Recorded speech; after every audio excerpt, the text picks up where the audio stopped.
Well, good evening. Welcome to class number 5 of our CSE Class 104. I apologize for my voice. I was preaching in Pennsylvania this week and I overdid it or something. Can't talk very well. We'll try to get this out as well as possible, so listen carefully. We left off talking about the flood in the days of Noah in Genesis chapter 8. Verse number 1 has a very interesting verse. It tells us the waters assuaged. During the flood, all sorts of things were formed. The natural gas was formed. The coal formation would have come in during the flood and because of the flood.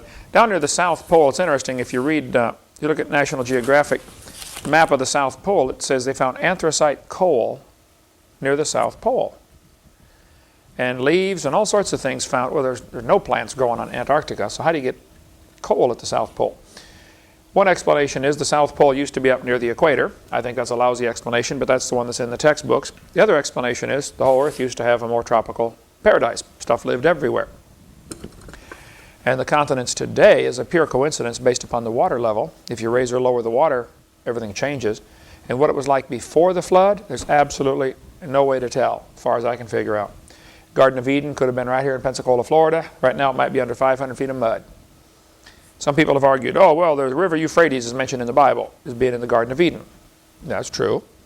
And the river Euphrates is in Baghdad. Well, this river Euphrates is. It doesn't mean it's the same thing. People got off the ark and they probably said, wow, that looks like that river we had before the flood. And they named it the same thing. Just like people came from York and named it New York when they got over here, and New Hampshire and all those kind of things. I was in up near Moscow, Idaho. Well, it's not the same as Moscow, Russia. It just has the same name, that's all. So, after, excuse me. In Genesis chapter 8, verse 1, it tells us, God remembered Noah and every living thing and all the cattle that was with him in the ark, and God made a wind to pass over the earth, and the waters assuaged. Now, many new versions of the Bible have changed this, and I think have messed it up. They say the water receded. Well, this word assuage means to drop down or to sink down, to subside. This is the word used when someone's anger is assuaged. It drops down. It doesn't move away, it just drops down. It's very different. The water assuaged, meaning the water just began to drop down. I suspect what happened is parts of the crust of the earth sank down, sucking the water into the low place. Other places would lift up, forming mountain ranges. If you look at Genesis chapter 8, verse 2, it says, the waters returned from off the earth continually. And after the end of the 150 days, the waters were abated. There are several different stages to the flood. The 40 days of rain, 150 days of the water having dominion or power over the earth, and then 150 days of going down. That's 5 months. So parts of the earth's crust were probably exposed off and on during this year-long flood. Noah was in the ark for a year.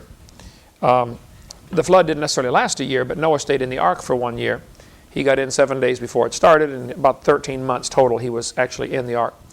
So probably sections of the earth's crust were not inundated, not underwater the whole time. The crust would be bouncing around, floating up and down. Sometimes you might even get a section that would come up and totally dry out for a few months, and maybe even get wind-blown sandstone formed. There's sand, when it blows and drifts like sand dunes, it makes layers. Sometimes there are petrified sand dunes inside layers of sedimentary rock. You have rock, and then sandstone, and then more rock. And the evolutionist says, see, this was above water. Yeah, sure was. You're right about that. Because this couldn't form underwater. Well, I disagree with that. There have been, if you fly over the beach, you'll see right down through the water, you can see the wave action makes all kinds of sedimentation in the water, out under the water. You know, a lot of sedimentation does form. So even during the flood, you may get an awful lot of underwater sedimentation of sand that will then pack and dry out. When it lifts up, it'll become above water level and turn to like a petrified sand dune, sort of. But after the end of the 150 days, the waters were abated. I have highlighted here the words returned from off the earth continually. This is the Hebrew words halak vashab, which means going and returning. This gives the indication the water was leaving and then coming back, and then leaving and coming back, sloshing back and forth. If we filled this building full of water 4 feet deep, and we picked up one end of the building, the water would slosh down to one end, but it wouldn't stay there. It would slosh back and go down and come back and go down. And depending on numerous different features, the surface of the earth, what's going on underneath, the shapes of it, how much water, et cetera, what mountains are in the way, depending on many different features, the water would slosh around for a long time, maybe weeks or months. And there may be, during this time, the last part of a year-long flood, I suspect, is when the mountains were formed. Excuse me. If you have mountains lifting up and valleys sinking down, you would have Earth's crust movement, which may cause earthquakes, causing further tsunamis and tidal waves going back and forth. But sedimentary rock is always laid down horizontally, as in with the horizon, flat. Sedimentary rock would be laid down flat, and then as the mountains lifted up, the water would rush off. This gives it energy. The water then is going to race back and forth. The waves are going to bounce back and forth across the oceans as soon as they run into something. And that would depend on so many factors, the size of the ocean, the distance traveled, the depth of the water, how much energy is put into it. But those waves going back and forth are going to wash off the sediment layers and expose them already at twisted angles and deposit new layers on top. Now this in geology is called an unconformity, a place where the layers are crossing each other, but they obviously weren't laid down that way. Grand Canyon has a huge unconformity down at the bottom.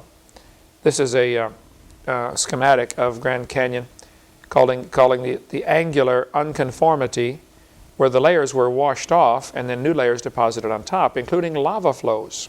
The letter H there is a lava flow. Well, anytime you get the crust of the earth being broken up and shifting around, you're going to have volcanoes going off. So probably during the flood there was volcanic action. After the flood there was volcanic action. There's still volcanic action today. The lava would be flowing during this whole time from different areas. There could be a volcano erupting right now, but it doesn't affect us over here. That doesn't mean the whole world was that way. There were patches of turmoil and patches of tranquility. So underwater lava, when it comes up, it forms, it's very distinctive from lava above water. It's called pillow lava. If you ever see it, a volcano erupting under the ocean or something, it forms very distinctive layers, like pillows. They call it pillow lava. And Mount Ararat, for instance, is pillow lava. Mount Ararat formed underwater. Well, today it's 17,000 feet above water. So something was different. Here we show another schematic of the different rock layers in Grand Canyon. And of course they've got them all named. The very top one is called Kaibab. The top of the canyon is called the Kaibab Uplift. Did you guys stop and see Grand Canyon on the way here? Yeah. That's, to the Kaibab, something like that. yep. That's a big hole in the ground, isn't it? Yeah. Very impressive. Genesis chapter 8, verse 4 says, "The ark rested in the 7th month, on the 17th day of the month, upon the mountains of Ararat." Very interesting. If the ark rested in the 7th month, why didn't Noah get out until the 13th month? Why on earth would he stay in there for 6 more months? Probably several reasons why he would not want to get out right away.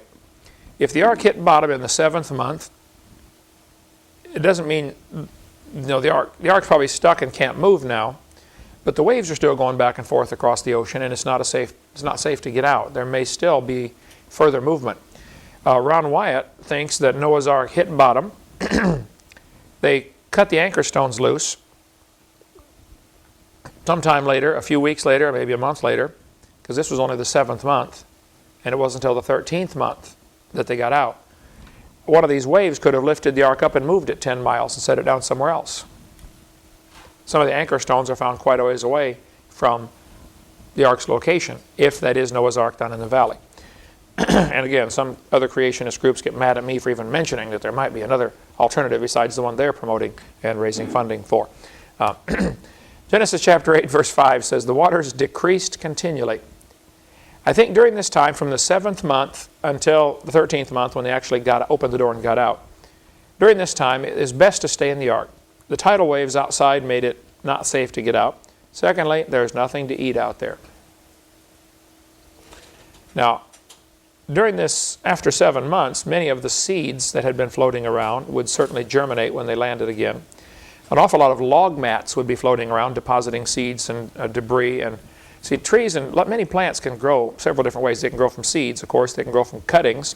Some trees or bushes, you cut a branch off, stick it in the ground, and it grows. Others grow from roots. You know, the root sends out, or they call it a runner, sends up another tree growing off this root. So in addition to that, you have the animals and all the food on board that Noah brought for the animals to eat. They're going to continue as they take off out of the ark. You know, many animals deposit seeds as they travel along from the food that they're eating.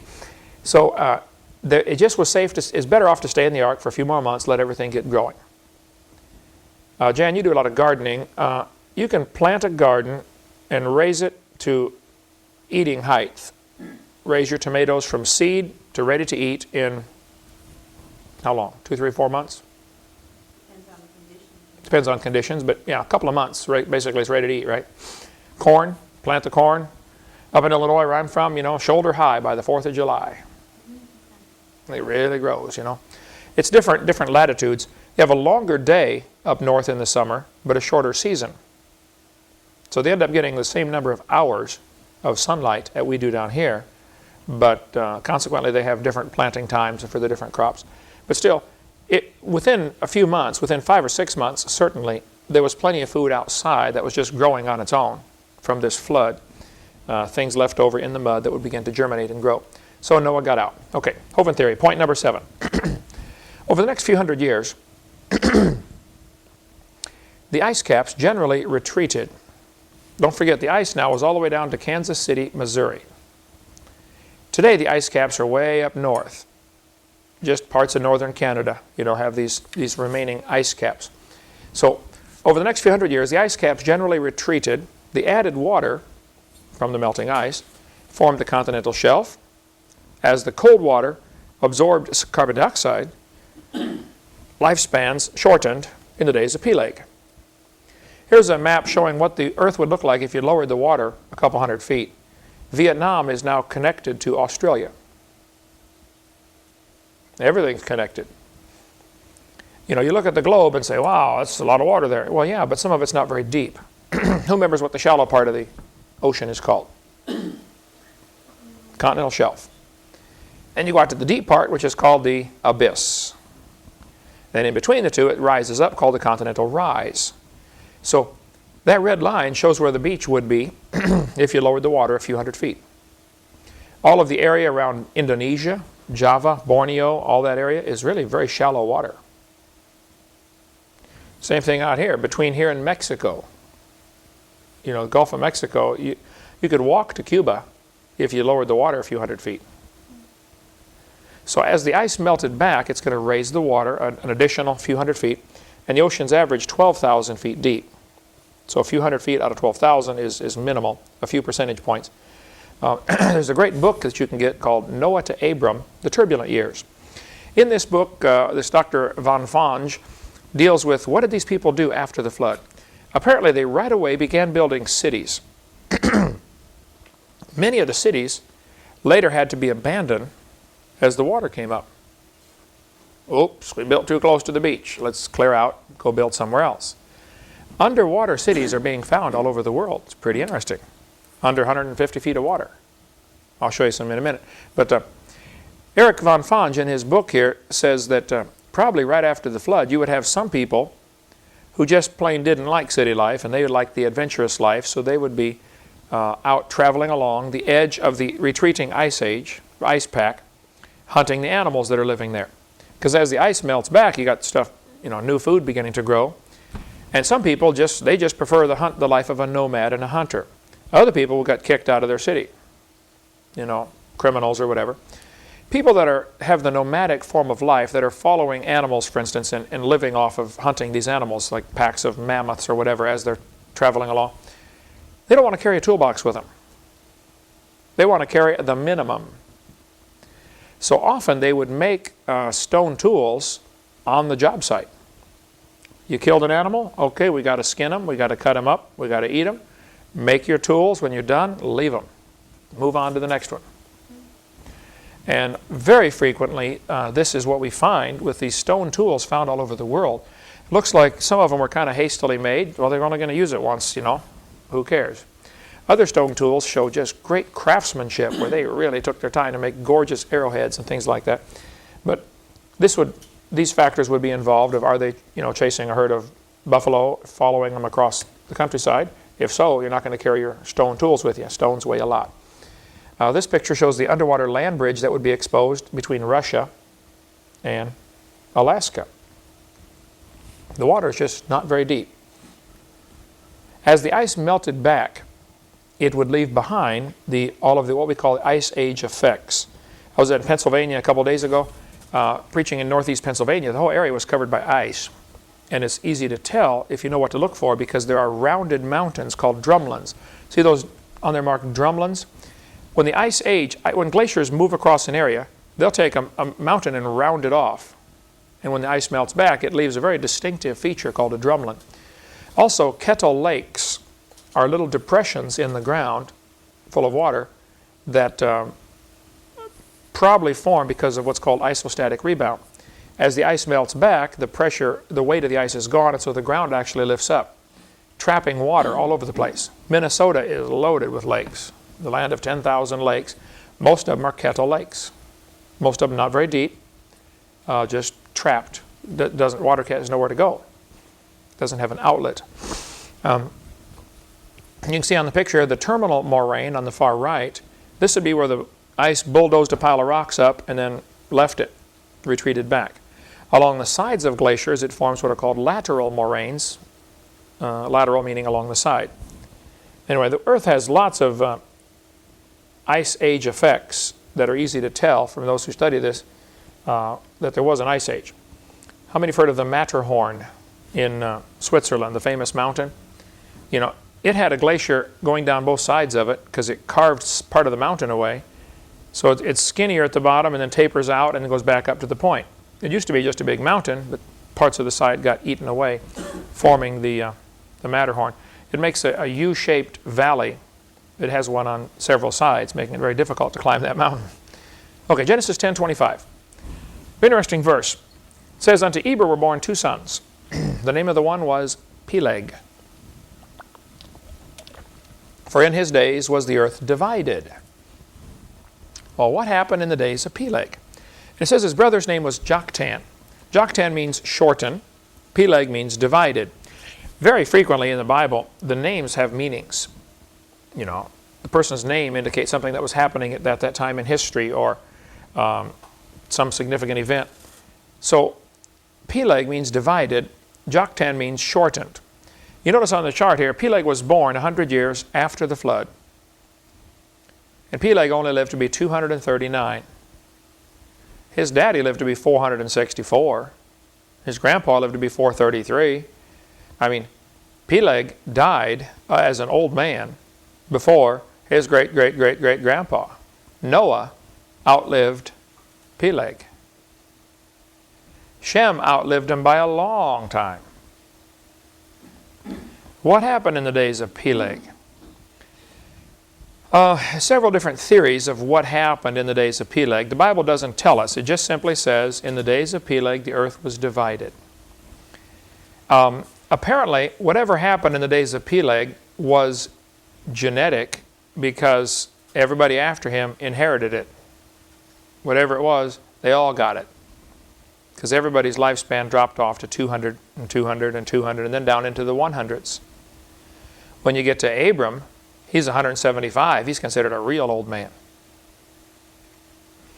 Actually, when Joseph was introducing his father Jacob to Pharaoh, Pharaoh said to Jacob, "How old are you?" Jacob said, "I'm 130, but this is nothing. Few and evil are the days of the years of my life been, but they've not attained to the days of the years of the life of my fathers." Jacob could have known Shem, Arphaxad, Selah, and Eber. Now something to consider. What did these fellas do for 400 years? A lot of speculation in this area. The Bible doesn't tell us, okay, so we can make up all the stories we want.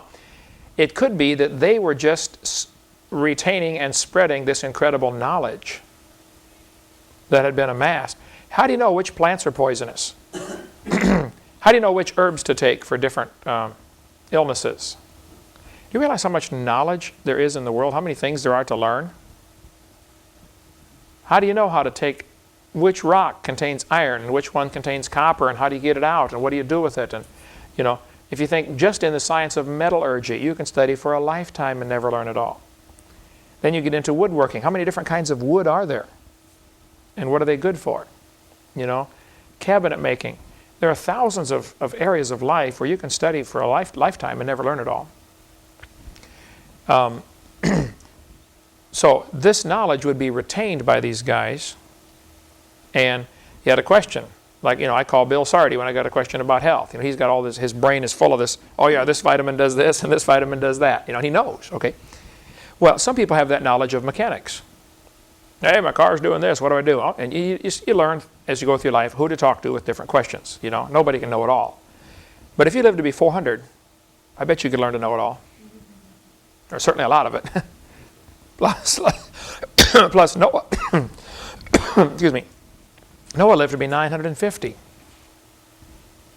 He lived, you know, a long time after the flood. Okay. In the days of Peleg, something changed.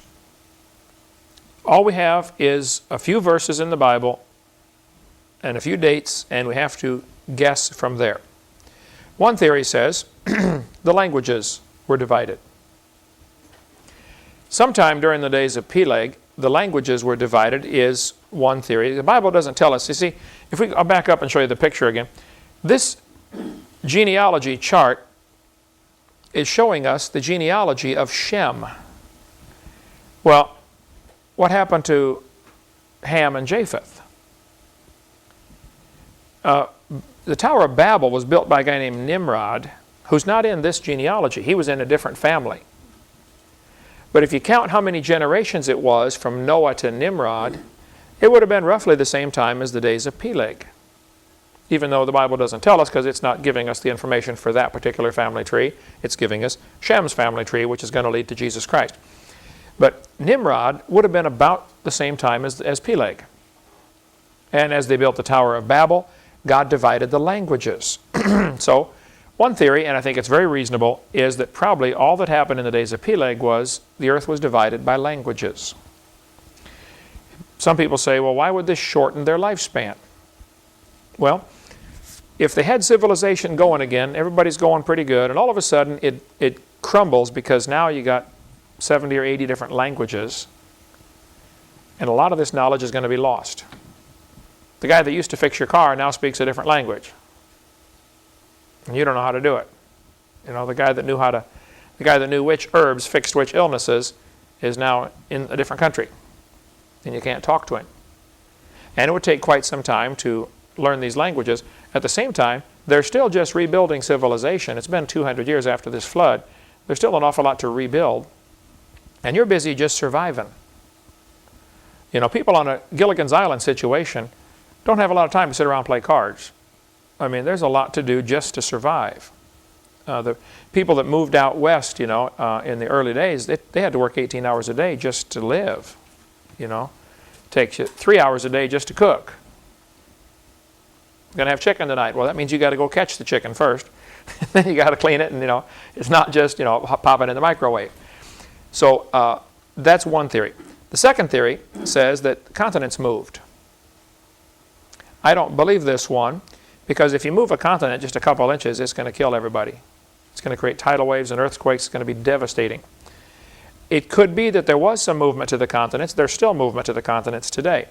But it could be that after the flood, the earth settled for hundreds of years. It may still be settling today from that flood 400 years ago. What we see with earthquake activity and stuff like that might just still be leftover remnants from that flood. The earth is still not quite settled into place. Third theory, that says the earth was divided because the water came up. As the ice caps melted back, the water came up and divided the high spots into islands and continents. That is certainly a reasonable theory, and maybe several of these are true. Maybe there's some truth to each of these, I don't know. But If the ice is melting back, what's that doing to the ocean level? It's raising it. What used to be all connected, now all of a sudden, instead of mountains, you now have islands. And the area between becomes filled with water. So that's one theory. The fourth theory says the land was surveyed. By the days of Peleg, they got so many people, they said, look, let's quit fighting over who gets what. Okay, we're going to draw some lines. You know, you get from the tree to the bushes and to the river. You know, here's your property, here's my property. Just like people have done for generations. You know, they divide up the land and they put up a fence and say, you know, this is my side, that's your side. Stay over there. I don't think that would have an effect on shortening lives. But number 3 certainly would. If the water is coming up, it's coming up because of ice melt, which is going to lower the temperature of the water. As water gets colder, it starts to absorb carbon dioxide. When your soda pop gets warm, it loses its fizz. Carbon dioxide is what they put into soda pop to make it fizzy. Okay? If it gets colder, it's going to absorb CO2. As it gets warmer, it loses CO2. So cold water would tend to absorb CO2 out of the oxygen, out of the air, out of the atmosphere. And CO2 is a greenhouse gas that is one of the many things that protects us from radiation. So if they began, 200 years after the flood, began to lose their protection from radiation, that may cause genetic factors to come in, that they begin to live shorter lives because of increased radiation, because of decreased carbon dioxide, chain of events. Okay? So these ice caps are melting back, forming the glacier effects, and raising the oceans. As the oceans get more water in them, 3 things happen. They get wider, deeper, and colder. As the oceans get wider, this is going to create a continental shelf. It appears like that used to be the beach way out there. And it might have been the beach for a while, until this, as the ice melted back. And I suspect in some areas, like in Washington, where I just was in Dry Falls, Washington, there might have been, as the ice was melting back, there might have been a giant lake dammed up. All of a sudden it gets too much water in it, it all flows out. Great Dry Falls, Washington, they say there was more water going over that. There's no water over it now. I mean, it's a dry waterfall. But there was more water going over that at one time than all of the rivers in all of the world combined. Well, probably that was a post-flood Ice Age lake, and it might have been 100 or 200 years after the flood. All of a sudden, all that water dumps through. It finally got enough melted back. As ice melts, it does funny things. Sometimes you have a glass of Coke with a bunch of ice in it, all of a sudden you hear a noise and it's flipping over. You know, ice does all sorts of strange things as it melts back. And it may have trapped a large lake right there in Dry Falls, Washington, just about 100 miles from Spokane. It's 100 miles to the left, to the west. If you look at this map, you know, the English Channel between England and France is less than 150 feet deep. 150 feet from here to the street. Not even that. That's 300 feet from here to the street. That's 30 miles wide. Get some graph paper and draw a graph showing what 150 feet looks like on 30 miles. It's nothing. France and England and Ireland and Scotland and Wales was probably all part of one big countryside. You could actually walk to Iceland. There might have been some ice dams that broke loose and carved out little valleys later, but there's underwater erosion marks all over the place. Do you see between Norway and Scotland, like that little valley underwater? Right about dead center in the picture. I bet there was some erosion, some water running into the North Sea, and the whole canyon is now underwater. It's filled in. Underwater erosion marks are very common all over the world. As the Atlantic Ocean filled in, it would finally spill backwards into the Mediterranean. Now, let's suppose this happened 200 years after the flood was over. In 200 years, how many people could there be on the earth? You have no reason to not have lots of kids. Matter of fact, it's an advantage to have lots of kids. You got more hands to farm the land, you know, take care of things. So let's just suppose if they're living to be 400 years old, suppose they're having 40 kids per family, or 50 kids. You do that for 200 years, you got a population of thousands of people already. They're building cities. Now, if you're building a city in what is now the Mediterranean Sea, a couple of hundred years later, all of a sudden the Mediterranean Sea fills in. Water comes up. Oops, we built our city too close to the beach. Let's get out of here. As it got a little deeper there, it would spill over past Sicily into the other half of the Mediterranean Sea. And then as it got deeper, it would spill back into the Black Sea. Here's an article, Ancient Egyptian cities discovered under 30 feet of water in the Mediterranean Sea. Sea level was lower at some time in the past. Well, I agree. And as all that water goes rushing in by the Rock of Gibraltar, it's going to carve out that canyon between Africa, Morocco, and Spain, the Rock of Gibraltar. This water rushing in is finally going to backfill the Black Sea. That would probably be the last thing that happened. That might have been 300 or 400 years after the flood, by the time the Black Sea gets backfilled. So the water is probably running backwards through Istanbul, where Istanbul, Turkey is today, called the Straits of the Dardanelles. As this water went, now today it flows the other direction, but initially it would have flowed backwards. They found all sorts of cities under 150 feet of water in the Black Sea. You can see the old beach line, ancient shoreline on this picture. Well, yeah, I believe the Black Sea was probably smaller and it now has a flooded shelf. No question, not a problem with me.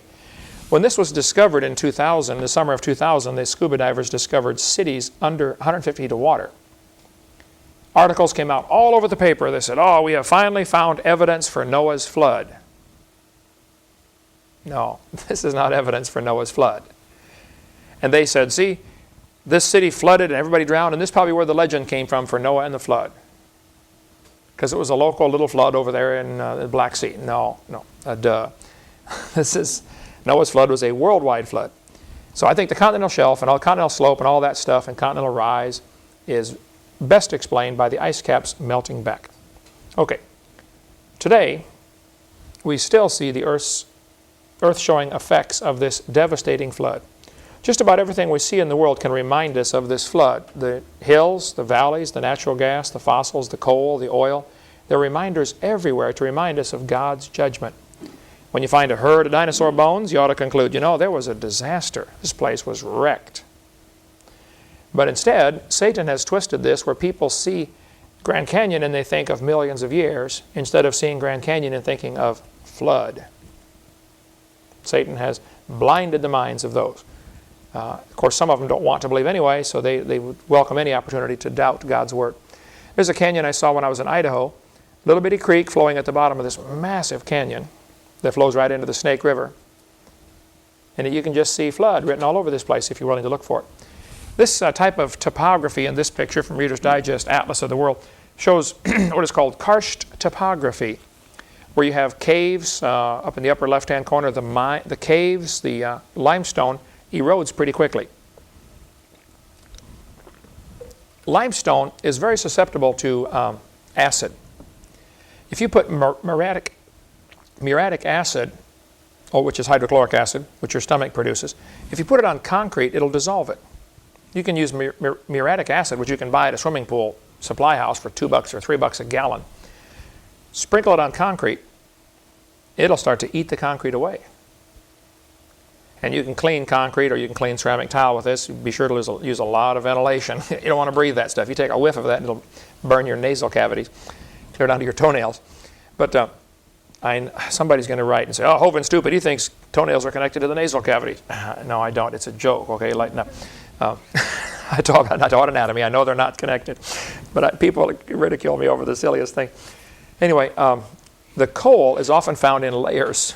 They use strip mining to dig the coal out. Layer of dirt, layer of coal. Another layer of dirt, another layer of coal. I think the best explanation for the karst topography and all of the topography of the oceans, of the world, of the Earth's crust, is the flood. There's a great book by Walt Brown called about the hydroplate theory. His version of the flood, or his description of it, is slightly different than mine. But He does not believe there was a canopy before. I think there had to be for several reasons, but he still has a great book, and I recommend it. I tell people I learned years ago to eat the meat and spit out the bones. You know, I can learn things from some people and not believe everything they believe. I can learn things from a Mormon and Jehovah's Witness and a Buddhist. You know, that's perfectly fine. You can learn stuff from everybody. This is an interesting fossil. We're going to close here with this. There's a picture of a fish eating another fish. Either that or the little one is a dentist, I don't know. But neither one of them thought they were going to die that day. They were caught in the middle of supper, turned into a fossil. Had to be buried extremely quickly for this to happen. Fish fossils are found with the gills extended, the fins extended in obvious positions of terror. They're scared. Wow, what's going on? Probably buried in underwater landslides, or just simply all of a sudden the water becomes like a giant mud puddle and they can't breathe. And so they're panicking. Ah, I'm suffocating. You know, fish can suffocate too. You know, fish can drown, believe it or not. So they're swimming along and they're terrified by what's happening, and they die and get packed into situations like this. Now, I get a lot of letters. People will say, see, that picture you show of the fish eating other fish proves they weren't vegetarian before the flood. Well, a couple of problems with that. We don't know for sure when this fossil formed, okay? I think it probably formed because of the flood, but it may have been later. Secondly, I don't know that fish are considered alive in the biblical sense. Though they don't have nostrils, they don't have the breath of life, that's for sure. So it could be that a fish is just considered a complicated, self-replicating food source, as opposed to live, like with a spirit, like an animal. Has a spirit goes back to God that gave it. It says in the book of Ecclesiastes about the animals. So I don't think insects either are alive in the biblical sense. As far as people say, well, Adam might have stepped on an ant and killed it, see, and there would have been death before sin. That's a stretch. First you have to define what is life before you can define what is death. And I don't think you could prove that insects have life in the same sense that man has life or animals have life. Okay. The Bible tells us it's appointed unto man once to die, but after this, the judgment. This guy, Harry Truman, lived on the side of Mount St. Helens when it was about to blow up. Tim Behrens, his KJSL radio station, I'm on every Wednesday morning with Tim and Al, St. Louis station. Tim Behrens witnessed to Harry Truman, not the president, okay, to this Harry Truman. He said Harry was a very profane man. About every other word was a cuss word. He listened very carefully about the gospel and then rejected it, refused Jesus Christ. When the volcano blew, Harry was still there. They told him, Harry, this volcano is going to blow up. He said, I've been living here for 80 years and I'm staying right here. Well, he stayed right there. Still there. Matter of fact, they never did find him after the eruption. He's probably under 80 feet of mud right now, or 300 feet of ash. But that's so silly to know the volcano is going to blow up and not get off. Well, folks, we've been warned the entire earth is going to blow up. You better get ready for that. You better accept Jesus Christ. Just like there was warning before Mount St. Helens blew, there is warning from Scripture before the earth falls apart. You better get in Christ. You better be saved, or you're in trouble someday. He that hath the Son hath life. He that hath not the Son of God hath not life. So I recommend everybody get saved. The Bible tells us about the flood in Matthew 24. It says, but as the days of Noah were, so shall the coming of the Son of Man be. For in the days before the flood they were eating and drinking, marrying and giving in marriage, until the day Noah entered into the ark, and knew not, till the flood came and took them all away. So shall also the coming of the Son of Man be. So, just like the flood is a good symbol or typology of what in the days of Noah, the earth was destroyed, that's a symbol or a good typology of what's happening today. How many people listen to Noah? Just almost nobody. Noah's job was to preach, whether they listen or not. Our job is to do the same thing. Some are going to listen, some aren't. Oh well. After the break, we'll take up what we cover on our videotape number 7, question-answer session, coming up right after the break, and we should, in the next 4 classes or 5 classes, be able to finish, I hope, everything we have on videotape 7 Q&A. So let's take a little break, come right back.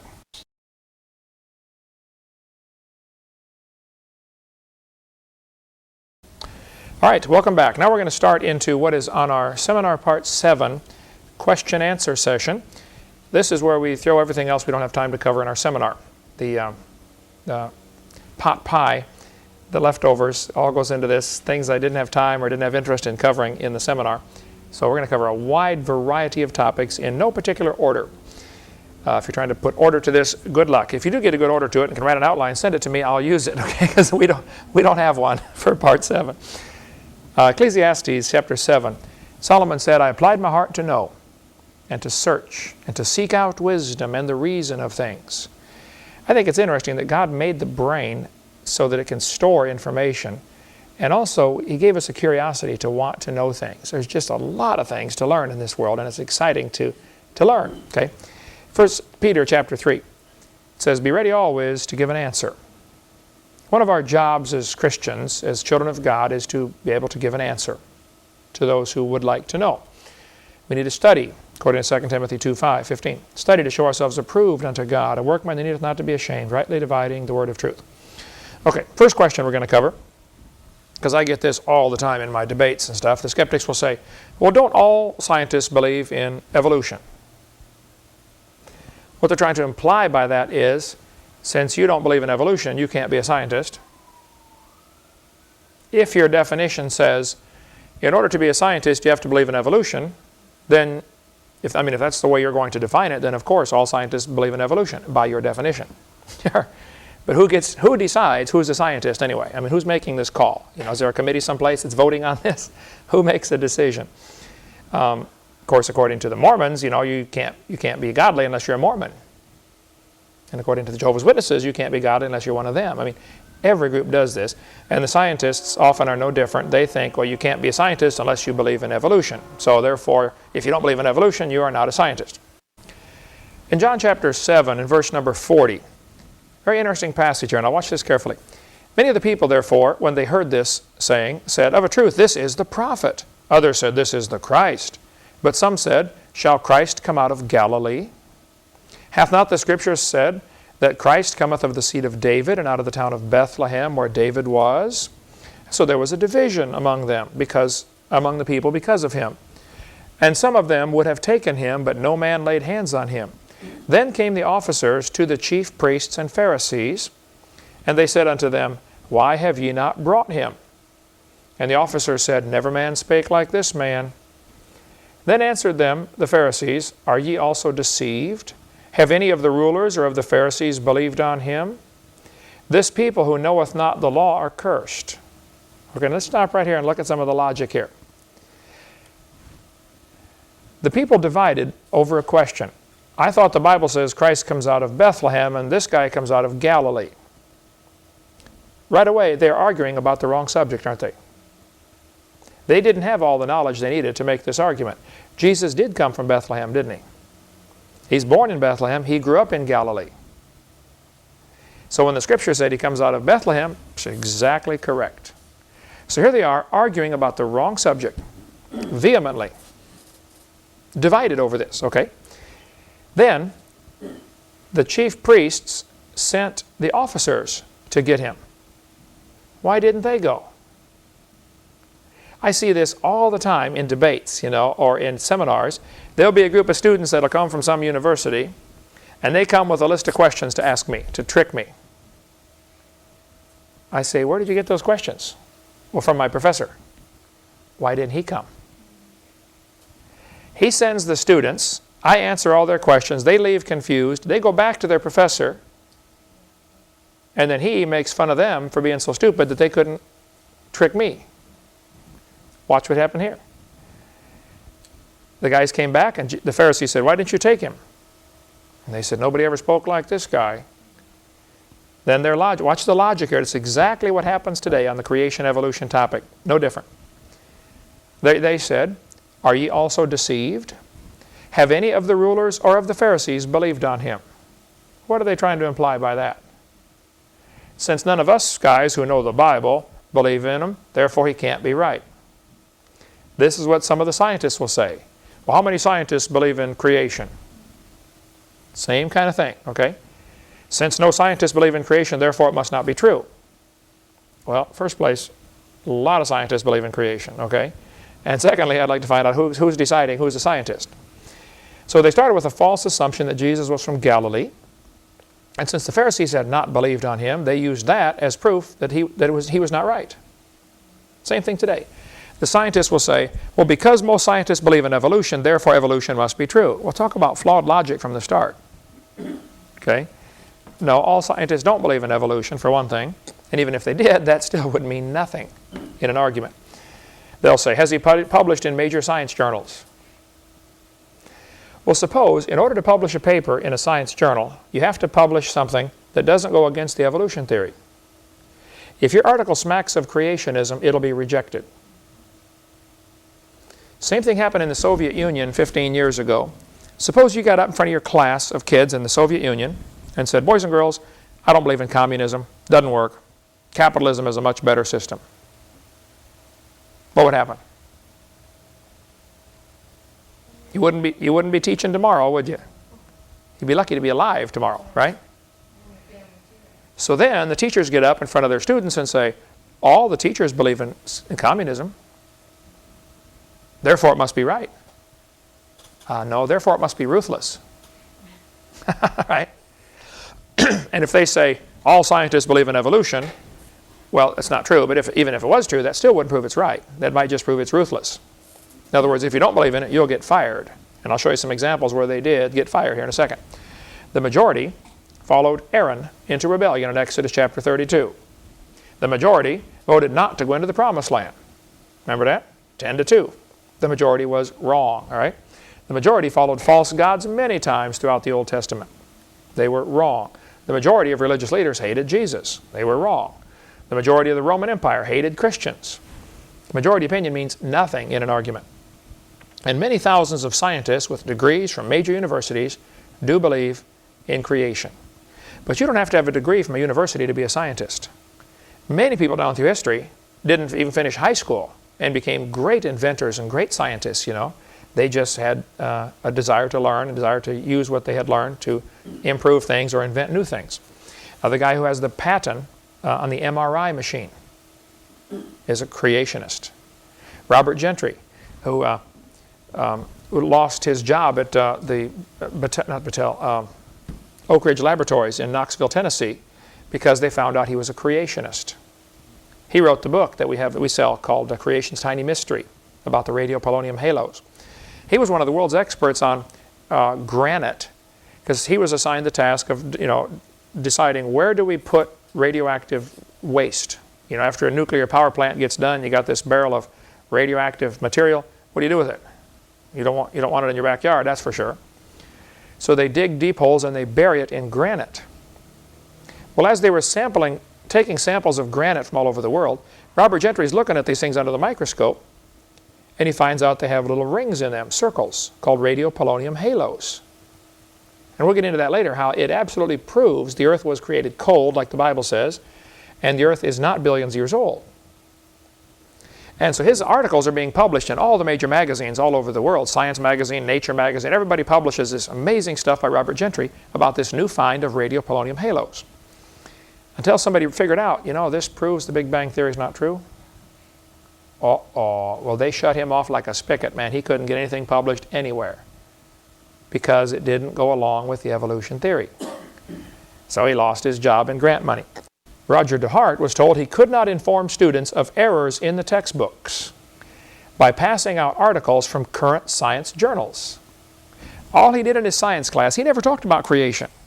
He would just say, kids, in this book right here on page 95 is an article about, such and such. But this has been proven wrong. Here's a current science journal showing where it's been proven wrong. Pass it out. Can you imagine that? He was called in to say, you cannot inform the kids of more recent research that goes against the textbook. What on earth is somebody thinking? But he was told, you can't do that because it went against the evolution theory. Kevin Haley was a biology teacher at Oregon Community College. He lost his job for simply exposing errors in the textbooks. He is a creationist, but he never told them he was. He just showed them, hey, here's an error in our textbook. This is wrong, okay?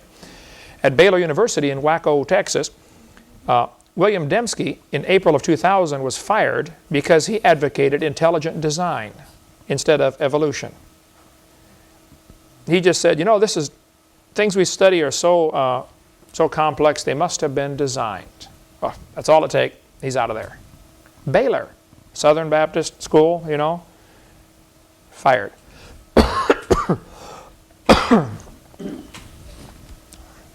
Forrest Mims was a science writer for 20 years. He published articles in National Geographic, in Science Digest, the American Journal of Physics. 60 magazines and newspapers published his articles. He was denied a job as a writer for Scientific American because he was a creationist. Subjects he would write on were not even involving creation or evolution. But because he believed in creation, he couldn't even write on other topics. Then the scientists would turn around and say, well, how many creationists are writing for major magazines? Well, duh, yeah. How many capitalists are teaching in Soviet Union? You know, it's the same thing. No difference whatsoever. Rod LeVake in Faribault, Minnesota, was reassigned to a different position because he even raised doubts about Darwin's theory. Don't even make the kids question this. If you do, you're not qualified to be a biology teacher. Get that guy out of biology class. Put him somewhere else.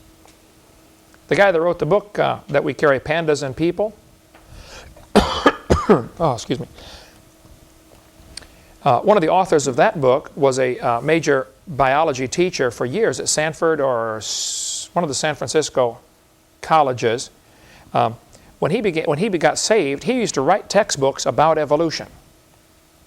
Textbooks that people would use in schools about evolution. When he got saved and became a creationist, they tried to fire him. But because he had 20 years, he was tenured professor, they couldn't fire him, so they reassigned him as a lab assistant. Usually college juniors and seniors are the lab assistants. Here, go wash these test tubes, you know, clean this mess up. The guy had written books about evolution, but once he became a creationist, oh, he's out the door. Okay, you can no longer be a scientist if you don't believe in evolution. This is the logic that we have to face. John chapter 7. Shall Christ come out of Galilee? They're arguing about the wrong thing. So when they say, don't all scientists believe in evolution? I'm sorry, they're arguing the wrong subject. The average person can see the truth. Many of the people, therefore, said, when they heard this saying, said, of a truth, this is the prophet. Others said, this is the Christ. But some said, shall Christ come out of Galilee? See, the Pharisees didn't believe in him, but the common person could see. The average ordinary person with half a brain and normal intelligence can see evolution is not true. It can't happen. But the scientists get together and say, oh, well, all scientists believe in it, and if you don't believe in it, you're going to be fired, by the way. You know, go get them evolution, you know. That's what's going on. Okay. Some of them would have taken him, but no man laid hands on him. Same thing today. There are some people who teach evolution and believe in evolution that would love to have anybody that doesn't believe it. They hate people like me. I get hate mail all the time. You know, it's hilarious to read some of the stuff. Nearly always unsigned. One guy wrote a letter to some great preacher years ago. Just one word on the letter. Fool! Sent it to the preacher. The preacher got up that night in front of this, I think it was Billy Sunday or something. He got up in front of this crowd of 10 or 15,000 people and said, well, I get letters all the time that are anonymous, but I finally got one that he signed his name but forgot to write the letter. The Pharisee said, why have you not brought him? Why didn't you bring him to us? Yeah, the professors send their students to do the dirty work. They didn't go themselves.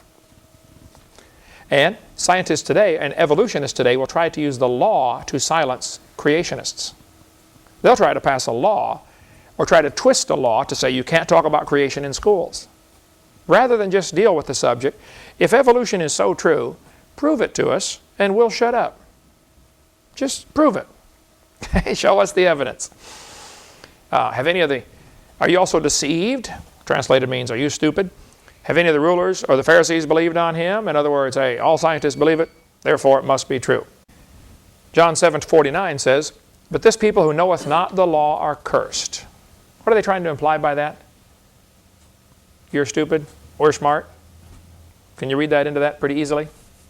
We're smart, you're dumb. I get this attitude all the time when I do debates. And I have people get up and they'll say, you know, the evolutionist will say, well, the average person doesn't understand the complexity of this topic. And I'll say to the audience, now folks, let me translate what he just said. What he just said is, you're stupid, he's smart. You're too dumb to understand. And then I'll say, how many of you believe that that's what he just implied? And every hand goes up, you know.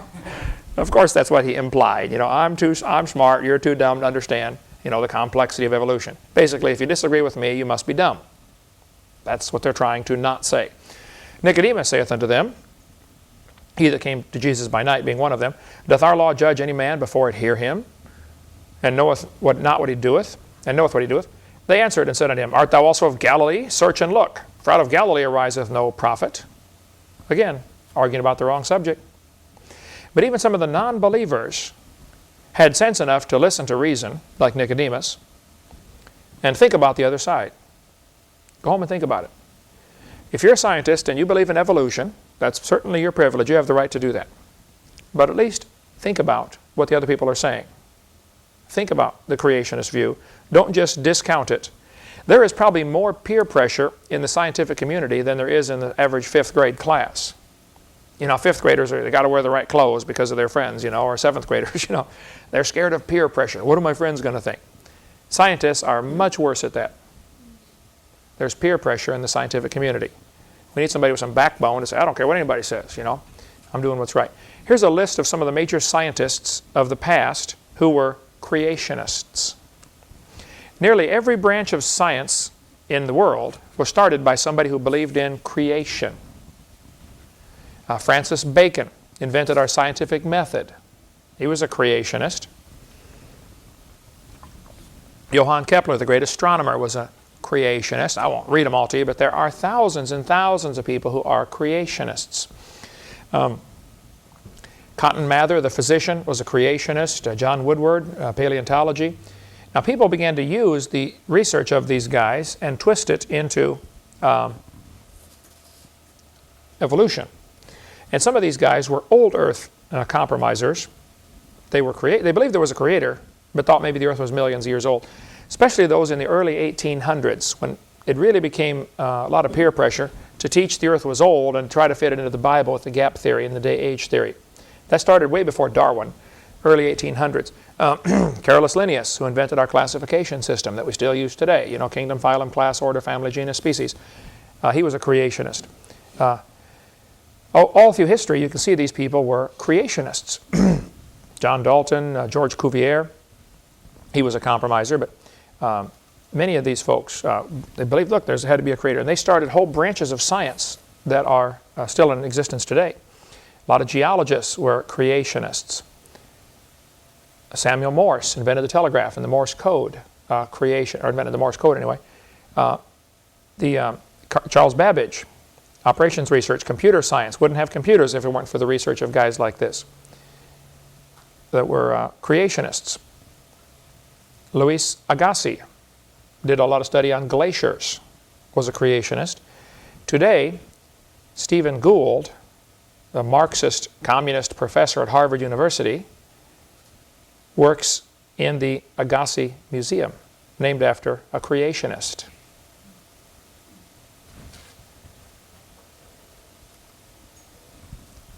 See some, boy, I can stop and talk about many of these guys, you know, James Joule, thermodynamics. The joule is named after him, you know, a unit of energy, named after James Joule.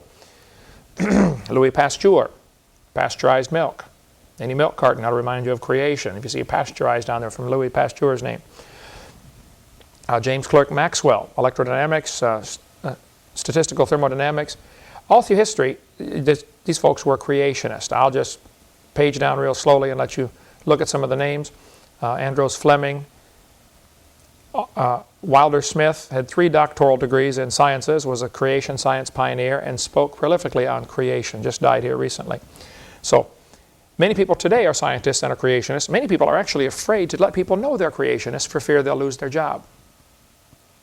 Because it does happen. Okay, there is a discrimination against creationists. Okay, next question. What about separation of church and state? Well, there's no such phrase in the Constitution. There's no such thing as separation of church and state. That sentence was used by Thomas Jefferson in a letter written to Pastor Danbury, a Baptist in Dayton, Connecticut in 1802. Jefferson said, "The First Amendment has erected a wall of separation between church and state." By the way, wallbuilders.com, David Barton has a great ministry. He said that wall is a one-dimensional wall. It keeps government from running the church, but it makes sure that Christian principles will always stay in government. The same day they voted in the amendments to the Constitution, the 10 amendments, including the First Amendment, same day they voted to give $500 to a Catholic priest to help the Indians in St. Louis. Well, now, obviously these guys weren't thinking of total separation between church and state, were they? Same guys, same day, voted that money to a Catholic priest. Okay. Lots more on separation of church and state on video number 4. It's perfectly fine, though, for the church to influence the state. They're supposed to try to influence the state. What's happened in the last 100 years particularly, many churches have given up being churches and become corporations. Once a church becomes a 501c3 corporation in order to give a tax write-off, that's their excuse, and it goes back to the love of money, root of all evil. They are now not really a church anymore. They're an agent of the state. See, the state gives corporations the right to exist. God gives His church the right to exist. And one of the dumbest things any church could do would be to become a 501c3 corporation. We cover lots more of that on video number 5 of our series about churches incorporating. Major mistake. And it's easy to get out of, to undo that. You can contact Pastor Mooneyhan if you want more information on how to get unincorporated. His number is 352-498-0384. I call him about once a week, with different questions on things. He's coming here tomorrow, as a matter of fact.